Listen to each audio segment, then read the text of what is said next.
I died for the first time on the 6th of August, 2006. It wasn't a particularly pleasant death, nor was it one that I expected.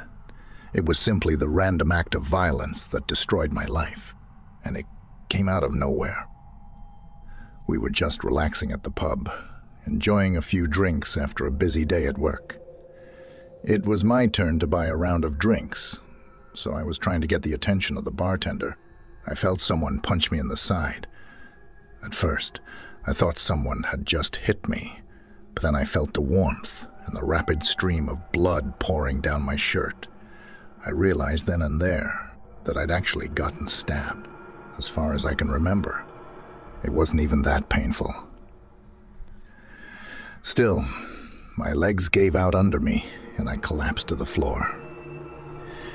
Even then, I worried more about ruining my expensive suite, ignoring the fact that I might be dying.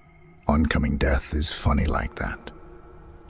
Everyone thinks they're the exception, that they'll get out from whatever horrible situation the universe has thrust upon them. At least that's what I thought, as the life drained from my body. The world around me just faded to black, and before I knew it, I had just died. Then there was the void. At first, it was little more than darkness, only broken by weird shapes and colors in the distance. As I regained a sense of surroundings, I was dragged towards a new world, one without pain, suffering, nor death. All there was were people on a journey to different destinations. Whether they had all died like myself, or if they weren't born yet, I didn't know. All I knew was that I wasn't afraid anymore. The worries, the anxiety, and all my fears had been left behind. A light appeared in the distance, endlessly far away. I knew that would be my final destination, my final purpose in the brief life I'd led. Unfortunately, I never managed to get that far. I was jolted awake in my own bed, soaking wet from sweat and shaking like a maniac. My hand reflexively clutched my side to cover up the wound I'd sustained, but it wasn't there anymore. In fact, I didn't have a single scratch on me. Had it all been a dream? My phone lit up on the bedside table. I picked it up to find dozens of text, messages, and missed calls. "Hey man, we're at the pub. You coming or what?" The first message read, sent at 9:43 p.m. "Hey, Rick, where the hell are you?" The second message read, sent at 10:23 p.m. Then there were a couple of phone calls and another message. "I guess you fell asleep. Or maybe you're getting lucky. Whatever, I'll drink another shot in your honor. Happy birthday, Rick."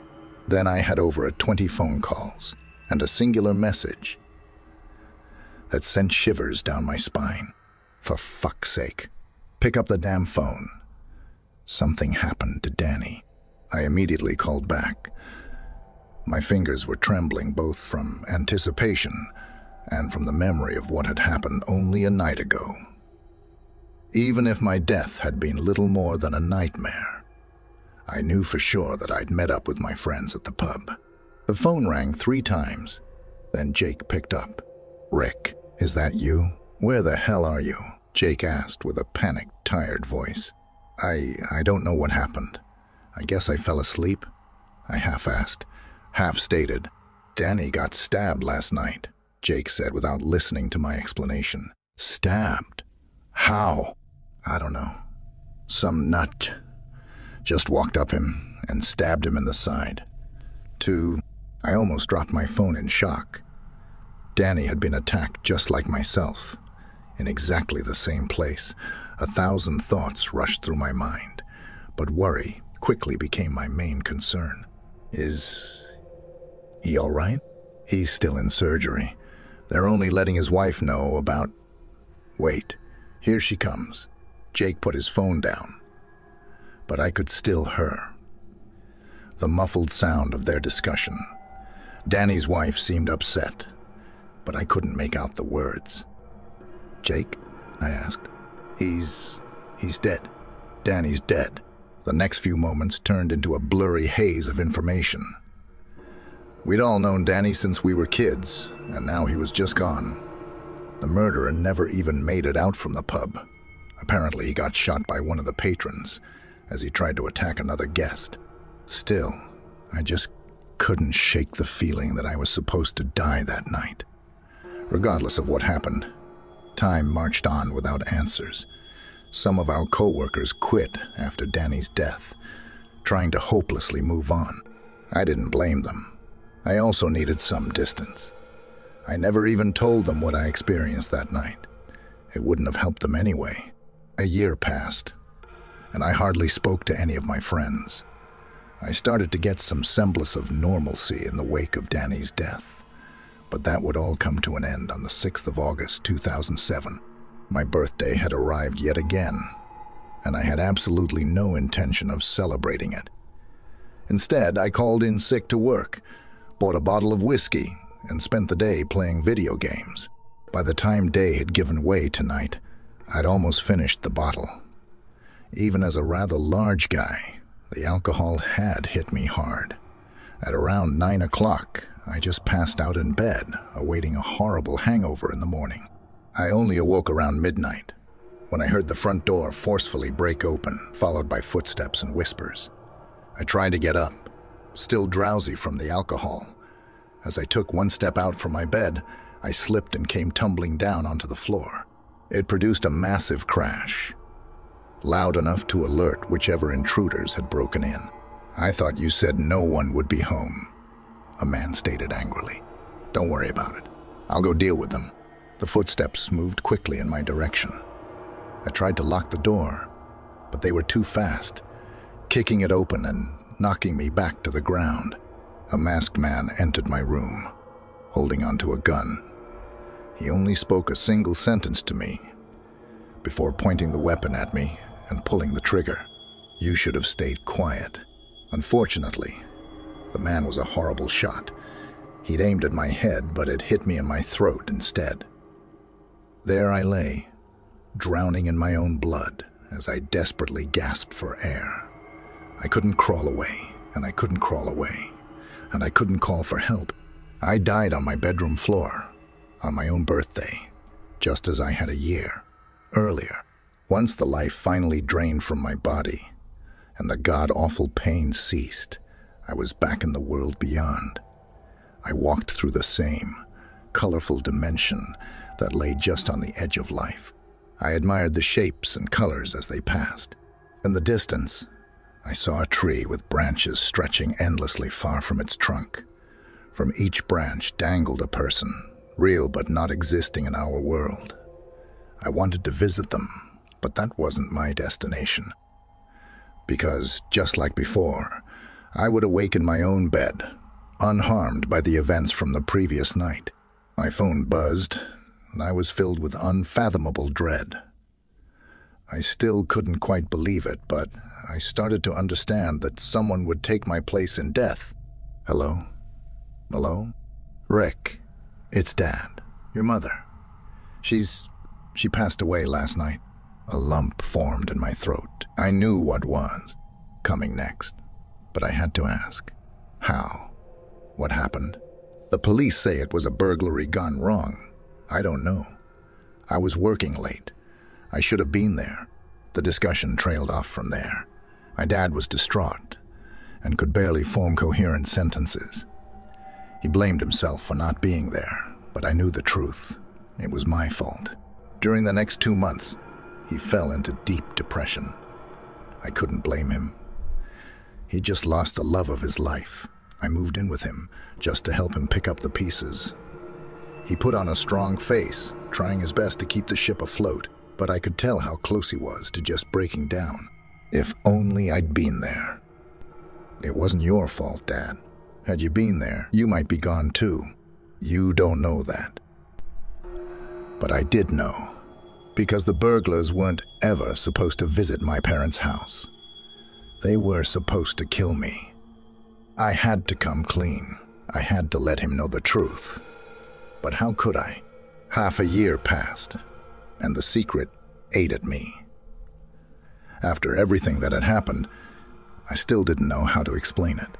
Still, I decided it was time to share my curse. "Dad, can we talk?" "Yeah, what's going on?"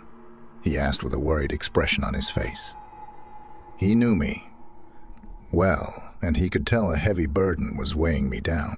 I started by telling him about my first death, down to the smallest detail. Of course, it matched everything that people had witnessed in the pub that night, even the location of the stab wound. I told him Danny had taken my place in death and that I felt guilty. Naturally, he was skeptical at first. But then I told him about my mother. I didn't spare him any details. I told him where I'd gotten shot, that the door had been broken down, and that there were 2 robbers. Every detail matched perfectly down to the letter. "I'm so sorry, Dad. It was my fault. I killed her." He just sat there in silence, processing what I'd just told him. "It wasn't your fault." I was confused. There wasn't a single ounce of anger in his words, only overwhelming empathy. "How can you say that? She didn't have to die."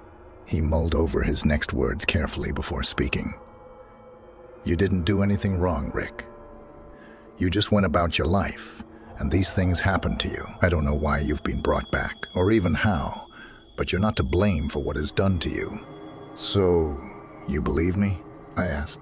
He nodded and embraced me in a hug. Suddenly, I wasn't alone in the world anymore. Someone knew what was happening to me. What if it happens again? Then we'll get through it together. He stood by these words.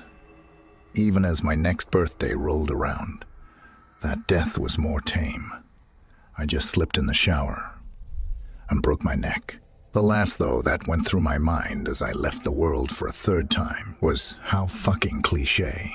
Once again, I awoke in my bed. I called out for my dad, making sure he was still alive, horrified that he might have taken my place. I couldn't even breathe until he came rushing to my side, asking what had happened. I broke my neck, but I'm fine, I think. It took a while before I figured out who had taken my place that time. But once I heard that, my boss had died. Something broke inside me. He was the kindest man I'd ever met, and just like myself, he'd slipped and broken his neck. That was the final straw. It wasn't some bizarre coincidence I could brush off, nor a premonition. I decided then and there that I couldn't live with the responsibility. I had to put a stop to it, even if it meant giving up my own life. I figured that if I took control over my own fate and killed myself outside of my own birthday, maybe I could prevent more people from dying. First, I left behind a long letter to my father, explaining why I'd chosen to leave. I couldn't face him in person. I knew he'd just try to talk me out of it, but it was something I had to do. I couldn't allow any more people to die on my behalf. Alas, fate is a fickle bitch. No matter how hard I tried, I just couldn't end my own life. I tried hanging, but the rope broke. Then I tried to shoot myself, but the gun, when that failed, I tried to drive my car into a tree, but I somehow survived that as well. Any attempt was met with failure. All I could do was to wait for my next birthday and let someone die in my place. No matter how many times I tried, I couldn't die.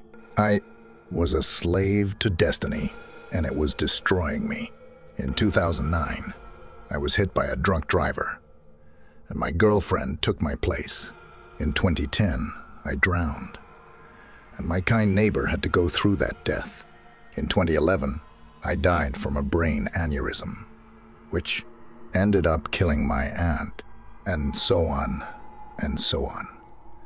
Each year, I'd die, and a person close to me would take my place. I kept trying to find a way out, but fate wouldn't have it. Years went by, and on the 6th of August 2019, I would die for the 14th time. I'd already fallen sick a week earlier, much to the doctor's confusion according to each and every laboratory value. I was fine, yet I kept getting sicker. My father and I both knew my time was near, but we also knew I'd be forcefully brought back. Then, at midnight, on my birthday, my heart just gave out. I was jolted awake in my own bed, and the sickness was little more than a distant memory. "Dad," I called out. No response. I got out of bed and called his name again. I was met with silence. I didn't have to call out a third time. I already knew what had happened. I carefully walked into his room, horrified at what I knew would come. He was dead. Just gone from a heart attack. He'd taken my place, and I could do nothing to save him. Funeral came and went in a blur. The only noticeable thing was the missing seats from the people who had passed before him. Some of them had lived their own lives and died as nature intended, but a number of them were supposed to live. Instead, they'd just taken my place in death. I inherited a number of things from my father. Among them, I found a letter addressed to me.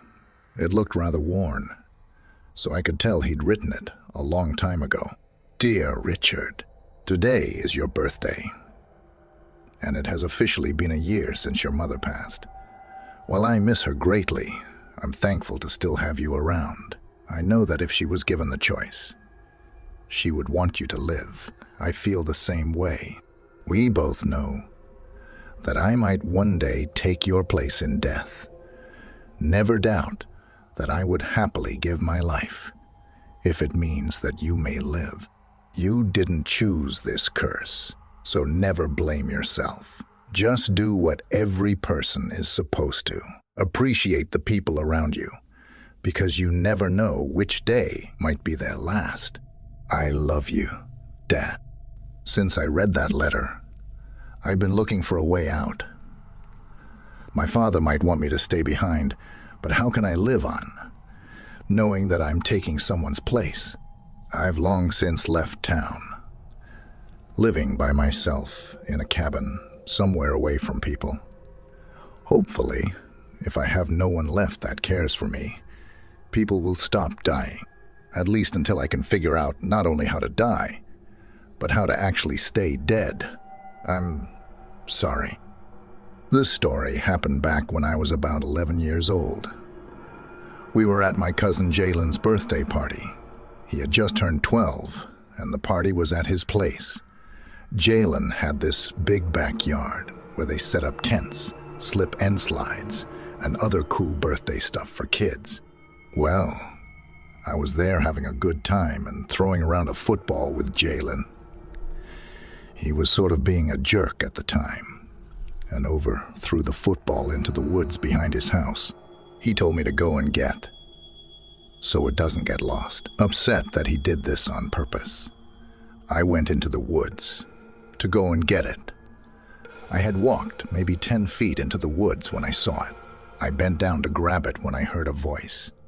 I looked up and saw this man standing there behind a tree nearby. He was wearing baggy jeans and had a hood up. I looked at him briefly and knew at once I did not recognize who he was. As I was picking up the ball up, he said, "Hey, follow me. I want to show you something cool." My 11-year-old brain thought that maybe he was someone from the party or a friend of my family. But then, why would he be out here in the woods all by himself, standing behind a tree? I seriously almost took a step closer to follow him, but something inside of me screamed to get away. I grabbed the football and just sprinted out of the woods. When I got back to the party, I found my dad and told him there was some strange man in the woods asking me to follow him. My dad was pretty concerned about this and asked me to go and show him. When we got into the woods, I went back to the exact spot where the man was talking to me, but no one was there. My dad started looking behind trees and bushes, but couldn't find anybody. My dad said it was probably an animal, or maybe I was just seeing things, and said that we should get back to the party. I'm 19 now, and I know for a fact I didn't imagine that person standing there. I can still see his face clear as day in my head. The rest of the party went by fine. I kept looking back into the woods, but saw no one. I know my dad didn't believe me at the time, but too, you guys out there who have kids, believe them when they tell you something isn't right. I don't know what that man's intentions were. I don't know what that man's intentions were that day, but I can only imagine they were sinister. Heart raced as I walked through the dimly lit hallway, my footsteps echoing off the cold, tiled floor. The flickering lights cast eerie shadows that seemed to dance around me, and an unsettling feeling settled in the pit of my stomach. Tonight was supposed to be a celebration, a joyous occasion to mark my 30th birthday, but something about the atmosphere felt off, as if the very air held a secret unease. As I reached the end of the hallway, I pushed open the creaking door to the party room. The scene before me was surreal. A room adorned with colorful decorations, balloons swaying gently, and a long table laden with a decadent birthday cake. The laughter of my friends and family echoed through the room, but it sounded distant, as if muffled by an unseen barrier. Smiles greeted me, and warm embraces enveloped me as I joined the festivities. Yet, beneath the surface of the cheerful facade, I sensed a tension, a collective unease that lingered just out of sight. I tried to brush it off, attributing it to the stress of planning the event. But my heart refused to settle. As the evening wore on, I noticed odd occurrences that sent a shiver down my spine. Conversations would abruptly halt when I entered a room, and glances exchanged between guests seemed laden with unspoken words. It was as if they were tiptoeing around a topic they were afraid to discuss in my presence. The clock struck midnight, marking the official start of my birthday. A chorus of happy birthday erupted, and I blew out the candles on the cake. The room erupted in applause, but my eyes were drawn to a figure standing in the shadows, a stranger whose presence felt out of place among the familiar faces. I approached the mysterious guest. My curiosity piqued. The stranger's eyes bore into mine, and a chill ran down my spine. "Happy birthday," they whispered, their voice a haunting melody that seemed to echo in the recesses of my mind. "Thank you," I managed to reply, my voice trembling slightly. "Do I know you?" The stranger's lips curled into a cryptic smile. "Some things are best left forgotten, my dear." Before I could respond, they melted into the darkness, leaving me with a feeling of profound unease. I tried to shake off the encounter, telling myself it was a prank or a strange coincidence, but a gnawing fear continued to linger. As the party wound down and guests began to leave, I found myself alone in the now quiet room. The candles had burned low, casting elongated shadows that seemed to dance on the walls. A sudden draft sent a shiver down my spine, and I turned to leave, only to catch a glimpse of movement in the corner of my eye. I froze, my heart pounding in my chest. There, at the edge of my vision, stood a figure, a silhouette that seemed to flicker in and out of existence. Panic surged through me as I realized the truth. The stranger's words were not empty. Memories flooded back, memories of a forgotten birthday, a lost past, and a darkness that had been concealed.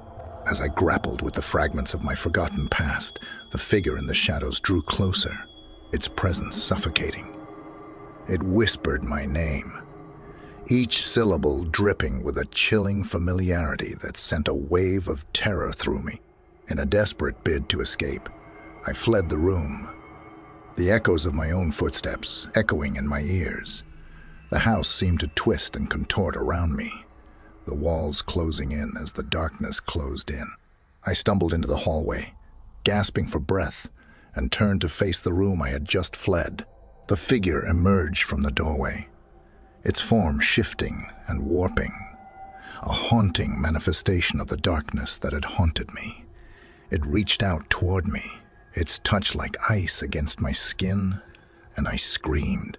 And then, as quickly as it had appeared, the figure dissipated, leaving me trembling and alone in the hallway. The weight of my forgotten past pressed upon me, and I knew that I had narrowly escaped a malevolent force that had been lurking in the shadows, waiting for this forgotten birthday to reveal itself. As the first light of dawn began to creep through the windows, I found myself contemplating the mysteries that had been unearthed on this fateful night. Birthdays are meant to be celebrations, but sometimes they can also unveil the darkest corners of our past, reminding us that some memories are better left buried.